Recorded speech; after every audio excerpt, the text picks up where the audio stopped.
বসন্ত যেমন আমাদের কাছে নতুন কিছুর আগমনী বার্তা নিয়ে আসে, ঠিক তেমনি আমরা যখন রাস্তাঘাটে চলাচল করি বসন্তে কিন্তু এরকম শীতের শেষ বসন্তের শুরু দেখতে পাবেন গাছপালা কীরকম রুক্ষ, আশেপাশের জমি ক্ষেত কীরকম রুক্ষ।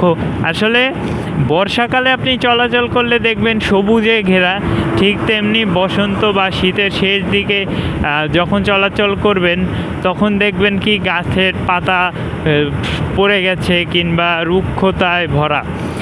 আবার যখন বসন্তের মাঝামাঝি কিংবা শেষ দিকে চলে আসে তখন কিন্তু আবার নতুন পাতা জন্মায়, বিভিন্ন ধরনের ফুল গাছে আমরা দেখতে পাই, তখন আবার কিন্তু দৃশ্যটা ভালো লাগে।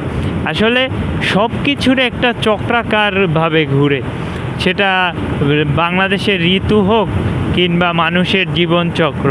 তাই আমাদেরকে সব সময় উচিত খারাপটা মেনে নিয়ে ভালোর জন্য অপেক্ষা করা। এখন যদি আমি বলি যে না এই শীত আমার পছন্দ না, এই শীতের শেষ কিংবা বসন্তের শুরু আমার পছন্দ না, কারণ চারদিকে রুক্ষতায় ভরা থাকে গাছপালা, তারপরে পরিবেশ কেমন রুক্ষ রুক্ষ একটা ভাব থাকে, তাহলে কিন্তু আমি যদি এটা মেনে নিতে না পারি তাহলে ওই যে বসন্তের শেষে নতুন পাতা জন্মাবে, নতুন ফুল ফুটবে, সেটাও কিন্তু আমি পাবো না।